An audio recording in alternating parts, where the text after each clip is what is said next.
लगभग 5 घन्टा।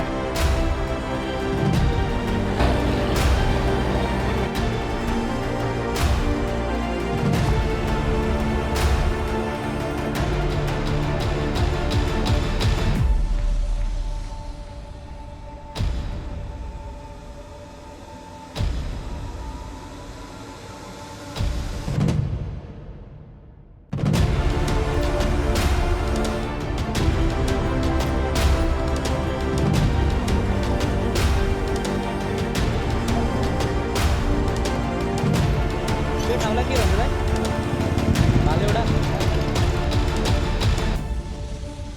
रमाइलो रहेछ बाटो, अलमोस्ट भरि पानी हो।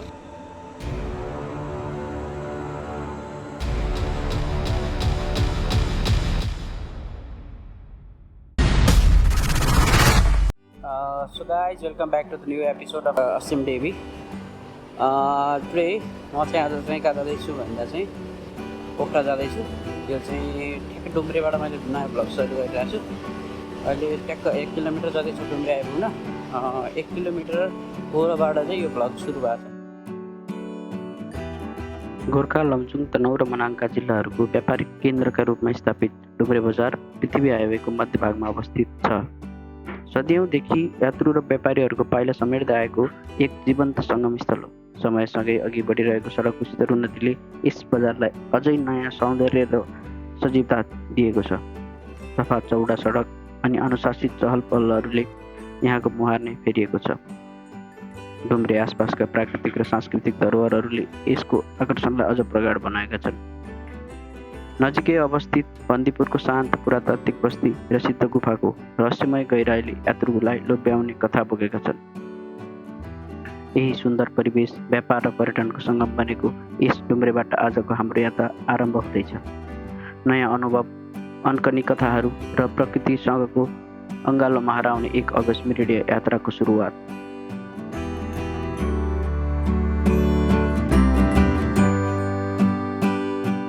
दमौली बजारलाई पछाडि छोड्दै अगाडि बढ्ने बित्तिकै निर्माणाधीन अवस्थामा देखिएको मादी नदी पुल नेपालकै लामो मध्ये एक मानिने 4 लेनको पुल हो। मादी नदीमाथि विस्तारिँदै गरेको यो विशाल संरचना केवल कङ्क्रिट र फलामको जोड मात्र होइन, यो त विकासको गतिशील यात्राको प्रतीक जस्तै लाग्छ। पुलको अधुरो आकृतिमै पनि भविष्यको पूर्णता झल्किन्थ्यो, जहाँ सहज आवागमन, तीव्र गति र आधुनिक नेपालको सपना एकसाथ बुनिँदै गएको अनुभव हुन्थ्यो। त्यस क्षण साँच्चै लाग्यो, नेपाल अब केवल सम्भावनामा मात्र सीमित छैन, विकासतर्फ दृढ पाइला चाल्दै अगाडि बढिरहेको छ। दमौली पुल छु। दमौली पुलमा यहाँ काम बन्दैछ। इट टेक्स टाइम, समय लिन्छ। पुल चाहिँ बवाल भन्दैछ ट्याक्क होइन। पहिले 3-4 घन्टा लाग्ने यात्रा हो बाटोको सहजतासँगै केवल 2 घन्टामै पोखरा पुगिने भएको छ। Guys, I am here at 0 point. म चाहिँ 0 पोइन्टमा आइपुगेको छु पोखराको। अब म आई थिङ्क म चाहिँ है राइट साइड लाग्दैछु र मेरो अब नेक्स्ट डेस्टिनेसन भनेको चाहिँ त्यो नयाँ पुल। राष्ट्रिय तथा अन्तर्राष्ट्रिय पदयात्री तथा पर्यटकको रोजाइ बनेको पोखरा नेपालको एक अद्भुत सहर हो। यहाँबाट देखिने हिमालका दन्ती लहरहरू, ताल तथा मन्दिरहरूले यस सहरलाई सधैँ जीवन्त बनाइरहेका हुन्छ। हरेक यात्रुको विश्रामस्थल बनेको पोखरा साँच्चै पर्यटन नगरी नै हो। म अहिले देखेर चाहिँ हेम्जावाला रोडमा छु। त्यहाँ थोरै एटिएमको काम सके खानु खाएन। बाटोमा यस्तो राम्रो ठाउँ कतै भेट्यो भने आयो होइन, नत्र चाहिँ नयाँ पुलतिर गएर अब कतै विचार परेको ठाउँ पायो भने खाइहाल्छु। अब भोक पनि लाग्यो, 11 बजिसकेको छ। 11 बजे त 5-7 मिनट भइसक्यो। Real road is just right होइन, बबाल रोड चाहिँ बल्ल आइरह। त्यहाँबाट चाहिँ बाहिर बल्ल रोडको भ्यू पनि तपाईँहरूलाई म दिन्छु। यो बाटो म पनि हिँडेको छैन, this is my first time होइन। सो लेट्स सी कस्तो छ, एकैचोटि हेरौँ है guys. So we are enter at Hemja. हामी हेम्जा भन्ने ठाउँमा आइसक्यौँ। So this is the Hemja road guys.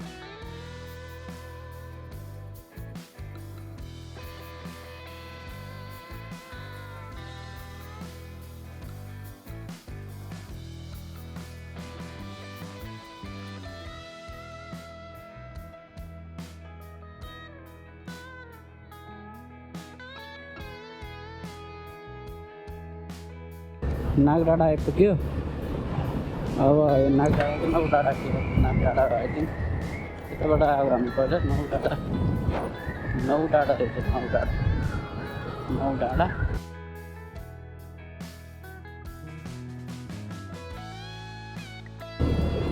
So guys this is ढिकुर पोखरी आइपुग्यो। ढिकुर पोखरी हेर्नु।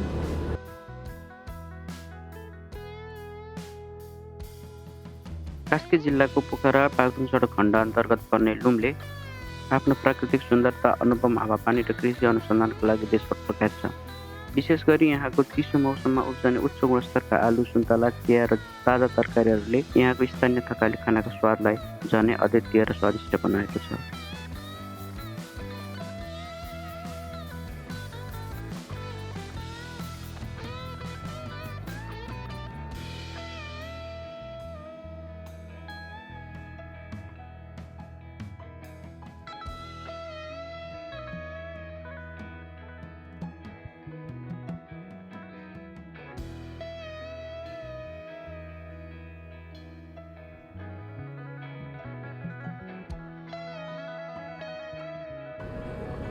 त्यहाँ खाना खायो, लगभग 1 घन्टा जति बस्यो। टेस्ट पनि भयो, खाना पनि भयो, अनि मजाले मोबाइल पनि चलाएँ। अब चाहिँ म नयाँ पुलतिर जाँदैछु। नयाँ पुल चाहिँ अराउन्ड 10 किलोमिटर जति छ।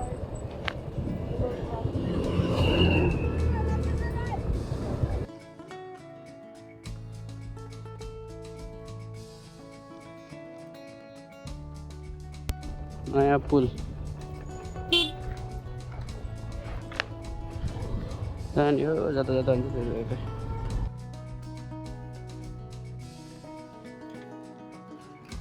अब बिरेठाँटीबाट म ततिर लाग्ने भन्ने कुरो हो। एउटा खोलाको पुल तरियो र आइजु।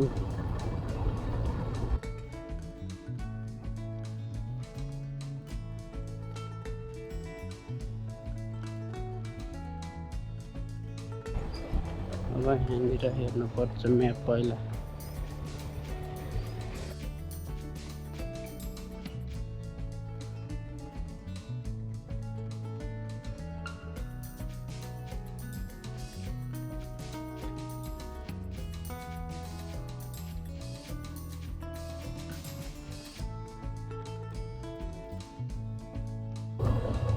अब यहाँबाट चाहिँ अफ रहेछ गाइड्स पुरै।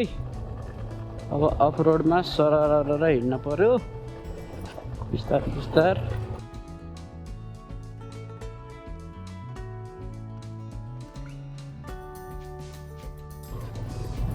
त्यस्तो गाह्रो अफ रोड चाहिँ रहन्छ, त्यो सजिलै छ। त्यस्तो भास्ट अफ रोड भनेर लिगै नभएको अफ रोड चाहिँ होइन रहेछ, तर राम्रै अफ यस्तो बाजे बाटो चाहिँ पुरै अफ रोड छ गाइस। यो त सजिलो, बिचमा कहीँ लास्ट गाह्रो छ।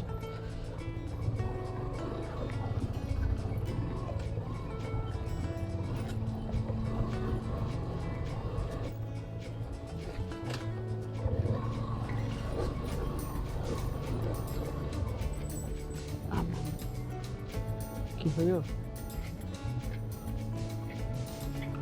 What is this?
पेखेढुङ्गादेखि उल्लेरीसम्मको त्यो यात्रा केवल एउटा सडकको दूरी पार गर्नु मात्र थिएन, त्यो त साहस, धैर्य र संयमको एउटा कठिन परीक्षा थियो।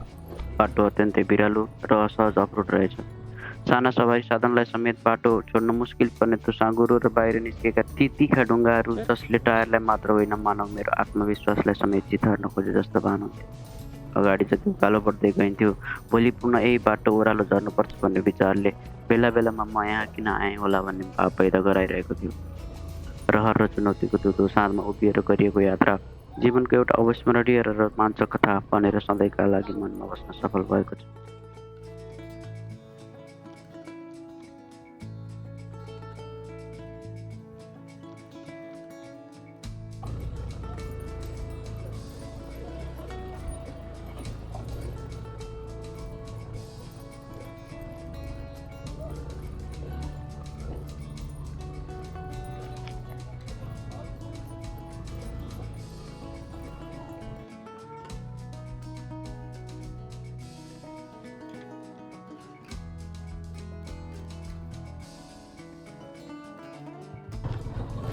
फाइनली अलरेडी आइपुग्यो। यसो टफ राइड यहाँ त्यस्तै टफ हुन्छ।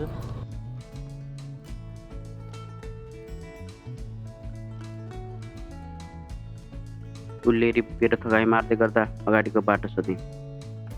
त्यहाँका एकजना दाइले माथितिर औँल्याउँदै भन्नुभयो, अगाडि देखिने 2 किलोमिटर परको डाँडासम्म मात्रै हो, बाटो अप्ठ्यारो, त्यसपछि त सहज नै छ।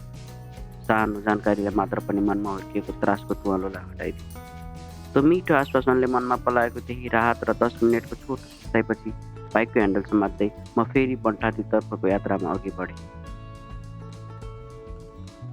2 किलोमिटरको त्यो दूरी सुन्दा त सानै लाग्थ्यो, तर त्यहाँको उकालो र घुम्तीहरूले ठुला ठुला 4 व्हिलर गाडी समेतको सातो खाइरहेका थिए।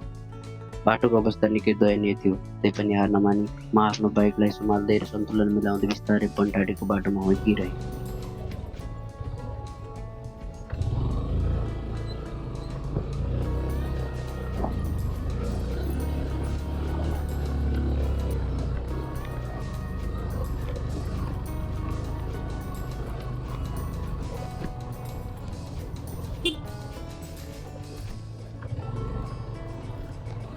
बाटो यस्तै हो दाइ।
दाइले भने चाहिँ अगाडिको बाटो केही सहज त थियो, तर साँघुरो मोडहरूमा विपरीत दिशाबाट आउने गाडीलाई साइड दिनु अझै पनि चुनौतीपूर्ण नै थियो।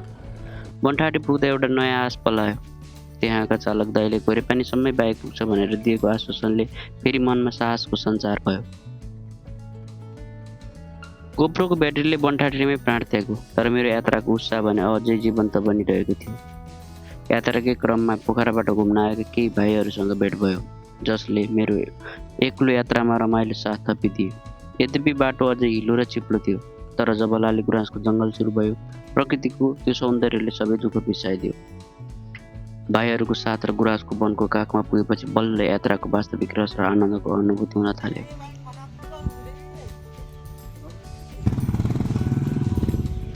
यो चाहिँ घोरेपानी जाँदै हो। बाटोमा छौँ कहाँनिर हो यो ठाउँलाई के भन्छ भाइ भालेउडार भन्ने ठाउँमा रहेछ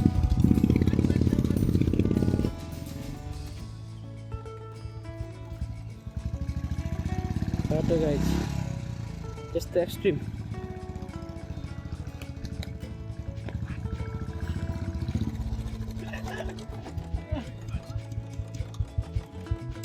चाहिँ लगभग अब आउन आइपुग्यो कति जति छ होला 15 मिनट अब त्यस्तै 15 मिनट छ मसँग चाहिँ बिच बाटोमा ठ्याक्क 1:30 पछि होला हाम्रो सायद भेट भयो 1:30 चाहिँ हाम्रो कुखुरा बहन भाइहरूसँग भेट भयो म पालै देखाउँछु सबैजनालाई इन्ट्रोड्युस पनि गराउँछु तपाईँबाट सुरु गरेँ तपाईँको घरै यता होइन त्यही त कस्तो रह्यो त्यो एक्सपिरियन्स आजको तपाईँलाई एक्सपिरियन्स कस्तो रह्यो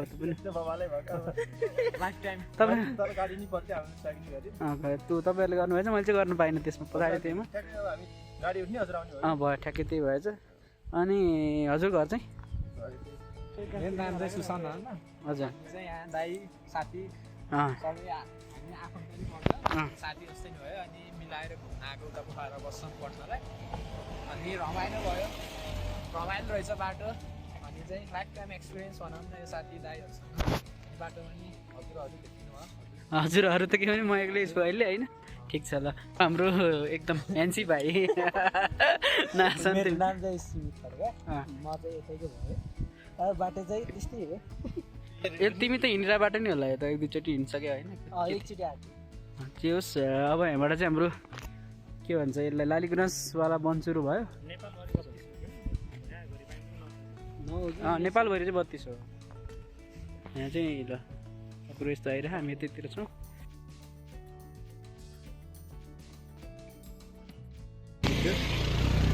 अलमोस्ट घोरे पानी हो देख्न सकिन्छ बबाल छ है यहाँ चाहिँ बाटाभरि पनि बाटो लम्बै छ लालीगुराँस ल यो गाइज अब घोरे पानी पहिरो भेटौँला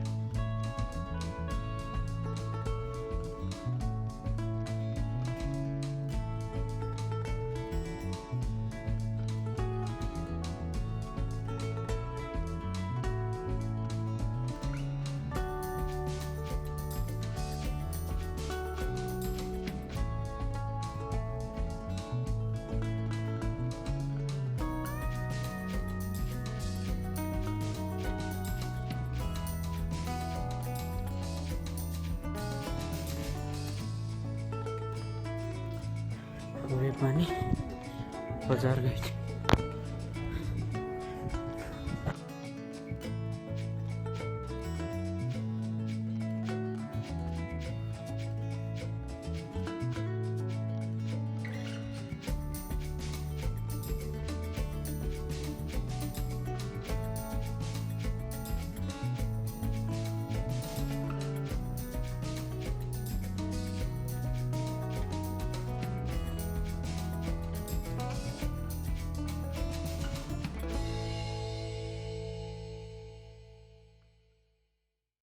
फाइनली घोरे पानीमा बाइक लिएर आइयो इपिक यो राइड सोलो राइड त्यहाँमाथि यहाँ एउटा भाइहरू भेट भयो मजा आयो कि भेट यहीँ सकेपछि लालीगुराँसका फुल बोटहरू यता दायाँ बायाँ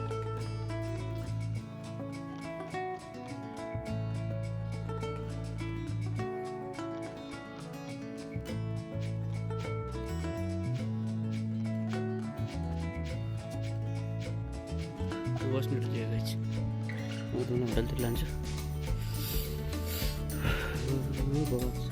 लालीगुराँस